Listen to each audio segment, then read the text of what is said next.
Hello, welcome po sa ating pong pagpapatuloy ng pag-aaral natin sa Book of Ruth. Ayan, chapter 3. Nandito na sa verse 6 ang ating episode na ito. Alright. Kung meron po kayong Bible, please join me. Chapter 3 ng Book of Ruth, beginning verse 6. Ang sabi po dito, "So she went down to the threshing floor and did according to all that her mother-in-law instructed her. And after Boaz had eaten and drunk, and his heart was cheerful, he went to lie down at the end of the heap of grain. And she came softly, uncovered his feet, and lay down." So ito po yung continuation ng instruction and action ni Ruth. Instruction ni Naomi, action ni Ruth. Na ito na nga po, si Ruth ay sinabi niya sa verse 5, "All that you said, I will do." At dito naman sa verse 6, sabi niya, "So she went down to the threshing floor," kumbaga kung saan nila hinihiwalay yung palay dun sa stalk o yung hinihiwalay yung grain sa palay, um, and did according to all that her mother-in-law instructed her. Napaka-importante po ng ano na yon, yung last part na kung saan si Ruth daw ginawa niya lahat ng instruction ni Naomi sa kanya. Remember si Naomi po sa kumbaga sa parallel niya sa panahon natin, yung correlation nito sa panahon natin. Si Naomi, siya po yung Holy Spirit sa panahon natin. Tayong mga Christians, tayong mga Ruth, na may mga instructions po siya sa atin, napaka-importante, or even ang salita ng ating Panginoon, napaka-importante na ino-obey natin lahat ng instructions niya. Hindi po pwedeng, kumbaga sa Pilipinas, alam po natin yung turo-turo. Hindi po pwede yung namimili lang tayo kung alin ang instruction niya ang ating pong i-o-obey. Dito, ang sabi po, Ruth obeyed all the things that Naomi instructed her. Hindi po ba? So, kumpleto na to. Tayo po, kung example na lang sa panahon natin, kung meron kang dinesign na makarating yung isang tao sa isang lugar at sinabi mo, "Oh, sige punta ka dito sa and then dito, and then dito." And then pagdating mo dito hanggang 'di po ba makarating yung tao dun sa lugar na pupuntahan niya. Kung meron pong isang part na hindi niya sinunod, hindi po ba magkakaroon ng short, magkakaroon ng problema dahil meron po siyang part or parts na hindi sununod, ano po? Alright. So gano'n din po sa atin. Sa atin ang layunin ng Panginoon ay yung tayo'y mapasa mabuting kamay, payapang buhay, at kumbaga yung active na partisipasyon sa kanyang gospel at tayo ay nagiging kamay, paa, kasangkapan ng Panginoon para sa kaluwalhatian ng kanyang pangalan. And yet, ang kanyang mga instructions dapat ino-obey natin. At hindi partial obedience, kundi we obey them fully, completely, according sa kanyang instructions. Again, i-mention ko po, ang marami na pong mga churches ngayon, pagdating sa instructions ng Panginoon, ay isiniset aside na. Wag mo nang pansinin yan dahil si Jesus namatay sa krus para sa iyong kasalanan. Meaning, we can live in sin now. Pwede na po tayong mamuhay sa kasalanan. Kasi kung hindi po tayo aktibo sa pag-obey sa kanyang instructions, saan tayo aktibo? Magiging aktibo tayo sa pagpapayaman? Magiging aktibo tayo para sa leisure, sa pleasure? Dahil yun lang po eh. Saan natin i-spend yung buhay natin being active? Saan natin i-spend ang resources natin? kundi dun sa hindi naman pala sa gospel, hindi naman pala sa, gawain, hindi naman pala sa pagtulong, hindi naman pala para maging maayos ang kapwa natin, we will spend them for ourselves.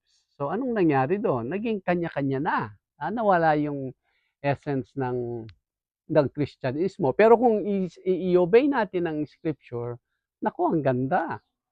All about us will be, consumed dun sa pag-obey natin sa instruction ng Panginoon, eh, 'di po ba? Alright, ang sabi niya, sa verse 7, and after, ito po, narration na ito, hindi na ito yung instruction ng Naomi, and after Boaz had eaten and drunk, and his heart was cheerful, he went to lie down, at the end of the heap of grain. And she came softly, uncovered his feet, and lay down. Iyon na yun. Nahiga o humiga po si Ruth dun sa may paanan ni Boaz.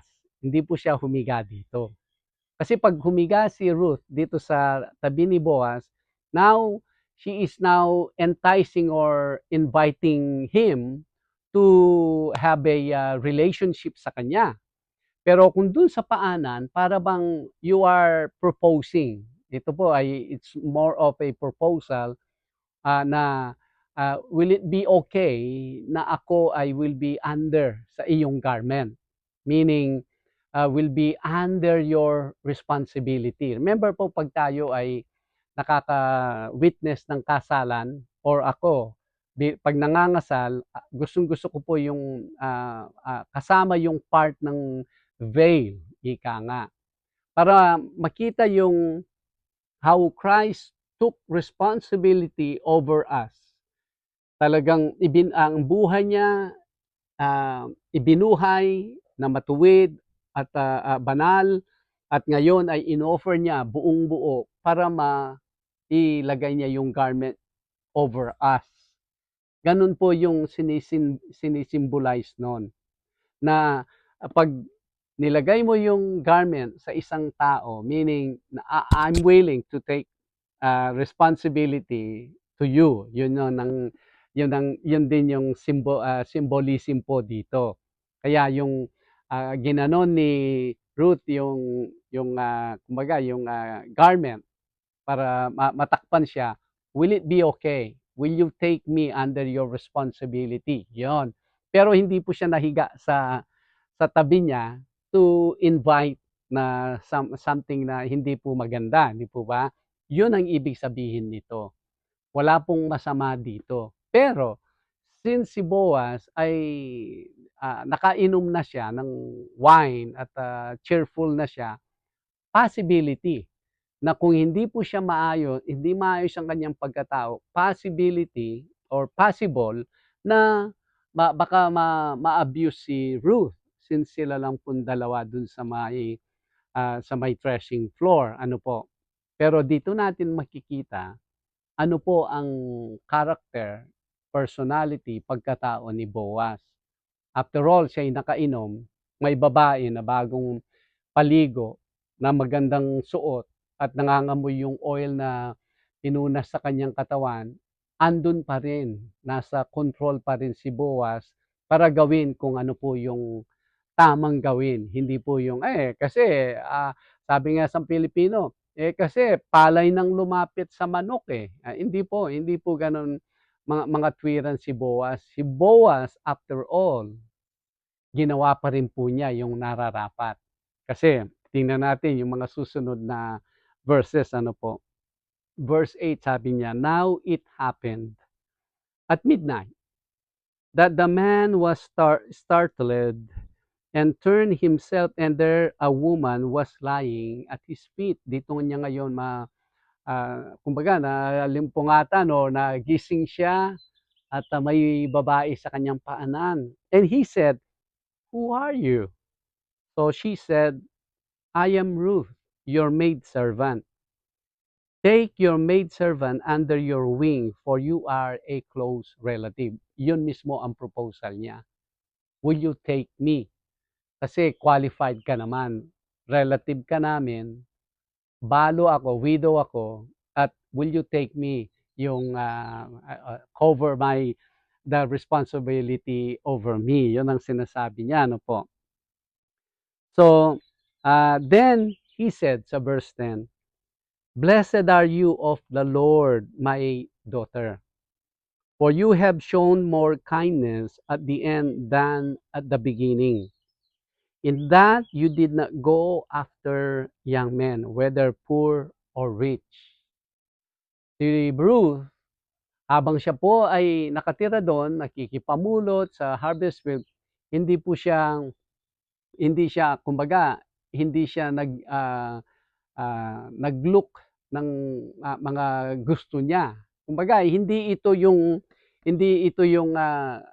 kumbaga sa atin, is it by the spirit or by the flesh? Kung by the flesh, iba yung i-chase mo. Pero dahil ito yung instruction ng Panginoon by the spirit, ito ngayon ang ipupursu mo. Kay Ruth is the same. Pwede naman siyang maghanap ng mga bata. Pwede naman siyang maghanap ng mga type niya, yung kursunada niya. Pero hindi eh.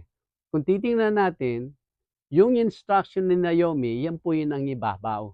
Yun po yung kanyang sinunod. O, di po ba? Kumbaga sa buhay na ito na kung if the Lord guided us, pag makikita nila yung mga pinipili nating mga direction sa buhay, sasabihin ng mga tao, sayang naman eh, ganito yung kapasidad ng taong to, bakit siya nag-serious sa church or something like that. Kasi ang mga tao, obvious yung kanilang pinipili eh. Yung pinipili nila yung para mga tao ma-impress sila sa kanila o para yung kanilang buhay ay komportable or yung kanilang kung ano man po yun, para natural na direction yan eh. Pero pag ang Panginoon siyang sinundan natin, yung pursuance natin sa buhay na ito, kakaiba.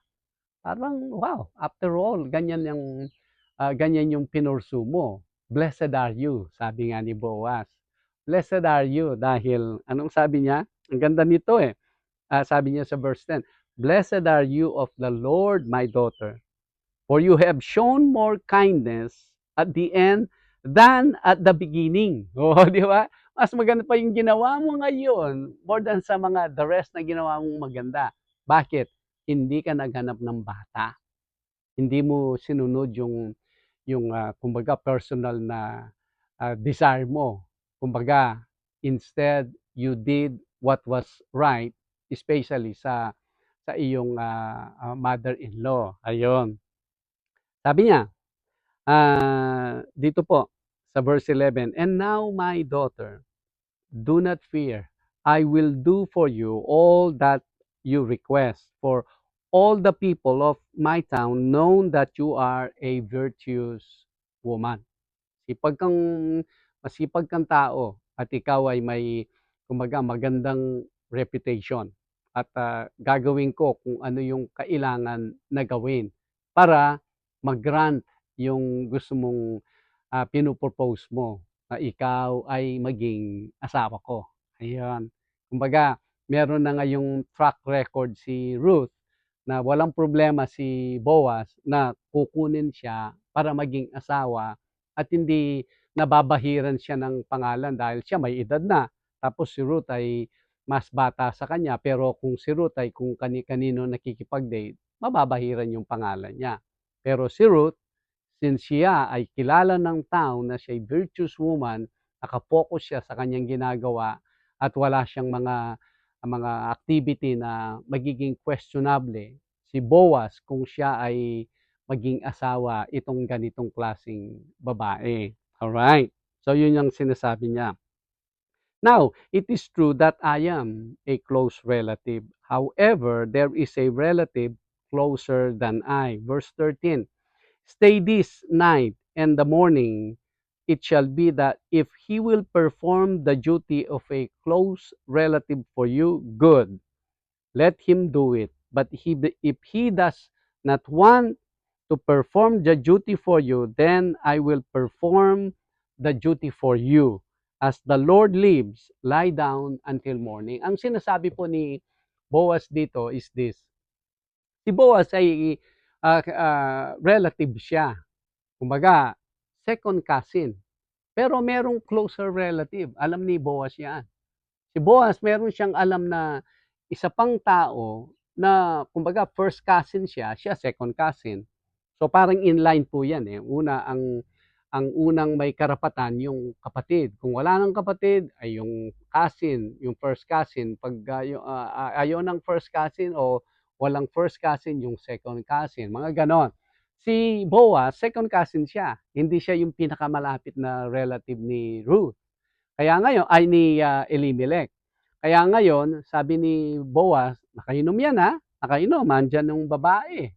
And then ang sabi niya, "Let it be," sabi niya, "kausapin ko yung close relative. Kung ayaw niya, ay talagang tatanggapin kita.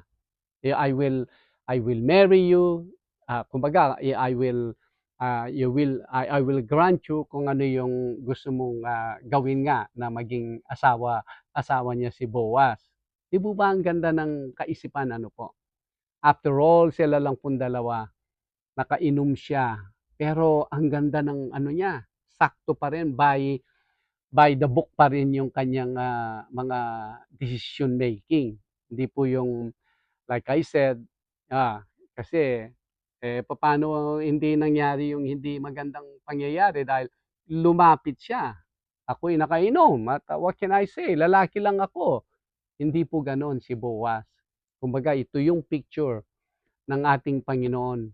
No matter will be the situation, it will be always right pa rin. Kung ano po yung, nararapat, yung pa rin ang ginagawa ng Panginoon. Yan po ang Panginoon na, pina-follow natin, Wala po tayong excuse na bakit natin sinabi ito, bakit natin ginawa ito, dahil iba yung ating iba po yung ating, espiritu, ika nga. Kahit ano man po yun, kung natutuwa tayo, kung galit tayo, kung nabubusit tayo, hindi tama yung pagkagising natin, dapat yung mga desisyon natin ay naaayon pa rin sa scripture. Hindi po dapat excuse kung ano man yung feeling natin for that, moment, kaya kaya ganun na lang yung ating naging decision making, ayun. Dahil ito po ay mag-ano po ito, magge-gain ito ng napakaganda dahil if I may say, mapapa kay Boaz si Ruth na walang usapan. Wala po yung nagrereklamo yung first cousin or anything like that, wala. Ito po will be also beautiful dahil natupad ayon sa kung ano yung tama. Yun din po ang layunin ng Panginoon sa atin. Someday kung He meant for us to be successful, magiging successful tayo, wala po tayong kumbaga dinaanan na nandaya tayo, wala po tayong dinaanan na nanloko tayo or anything like that. Basta tama lang. 'Pag nakarating tayo dun sa where the Lord wants us to be, maayos po ang lahat. Ayun, yun po ang gusto ng Panginoon sa atin. Living joyfully and living peacefully. 'Pag sinusunod natin kung ano po yung nasusulat na instructions ng Panginoon. Ayan. Sige po, hanggang dito lang po tayo. We'll continue. Like I said, and again, si Pastor Rameses Gambo po ito. Hanggang sa susunod. God bless you and shalom.